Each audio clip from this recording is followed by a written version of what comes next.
Rabantsika rehetra tompoko ary manasa antsika hanaraka ny vaovao tsara ny televiziona malagasy hatomboka amin'ny lafi ny fampanjakana ny fandriampahalemana eto an-drenivohitra. Tato ato manko dia heno fa misy andionjolahy hafahafa mitady hampiorohoro eto an-drenivohitra. Mailo ny fitondram-panjakana ka nanony hoe baiko avy hatrany nanao ny hetsika antsoina hoe opération coup de poing. Halina tontolo dia efa nanao hetsika goavana ny Emoraiky Analamanga teto Antananarivo renivohitra nanomboka izay antsoina hoe opération coup de poing izay.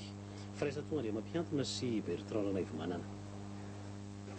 Amin'izao takariva zao moa dia manao hetsika lehibe zareo ny Emoraiky nanao ny fanaraha-maso ny fitandrona filaminana eto an-drenivohitra reto akaiky eto indrindra ny colonel Ravalomanana.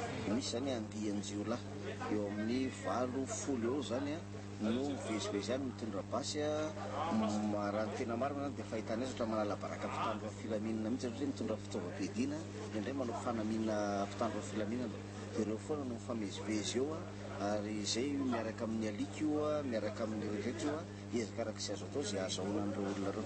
Azo lazaina fa efa lokaliser fa misy azo findrafindra be zany zareo findrafindra be zareo ary izay le hoe ohatrany hoe manana tanjona hafa mihitsy zareo hoe itenenina hoe mikorotana eto amin'ny Antananarivo ity fa indraindray izy any Tosy indraindray ary Alasora indraindray ary Andoranfotsy arak'izay anany eo zany ny anaovan'zareo azy ka nefa amin'izao le opération ataonao izao feno zany misy daholo zany ny amin'ny faritra rehetra fa le olona fotsiny zany mbola iangaviana tsy ohatra ny tsy tafity izay rehefa mba misy zavatra amin'izay dia atsona le telefona le 034 05 70068 ary indrindra koa rehefa miantso dia tenena hoe eto ananina misy anay mba tonga dia mora le andehanana le mpitandro amin'ny filaminana any.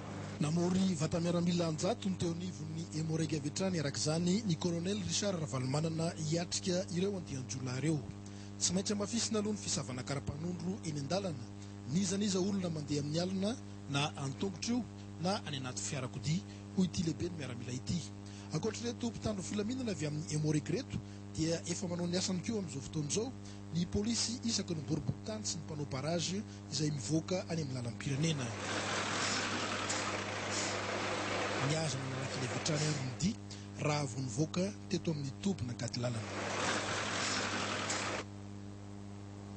Halina tontolo dia nanao fisavana manerana n'Antananarivo renivohitra ny ao amin'ny Emoraiky fa ny fisavana tetsy Analakely kosa no arahantsika miaraka amin'ny Bertrand Ranaivomanana sy Firaisan-to Andriamampiantona.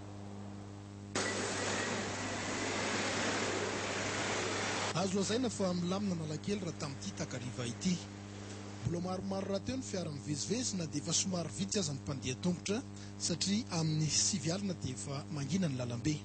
Somary nanaitra ny mason'ny mpandalo ihany anefa nahita tampoka ireto mpitandro filaminana marobe ireto kanefa rehefa nahazavaina tamin'izy ireo ny antony ny hetsika dia maro tamin'izy ireo ihany koa no nahazo toky. Prépositionnement eto Analakely ny asany dia mikontrôle ny véhicule rehetrarehetra izay mandalo amin'ny toerana ity manao ny fisavana zany ny olona ao anatin'ilay tomobile sy ny zavatra hoentina.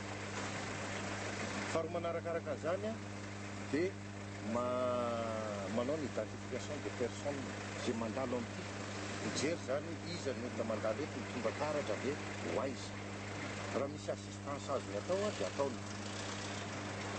Ary farany élément de prépositionnement zay ny anarany manao intervention izy zany avy hatrany raha vao maheno miantso avy ary aminay amin'ny centrale zany na any amin'ny CGN na ato amin'ny polisy. Entitra misava teo ampanaovana ny asany nizanizana andalo navelana nandeha ny olona izay nanana karapanondro rehefa vita ny fisavana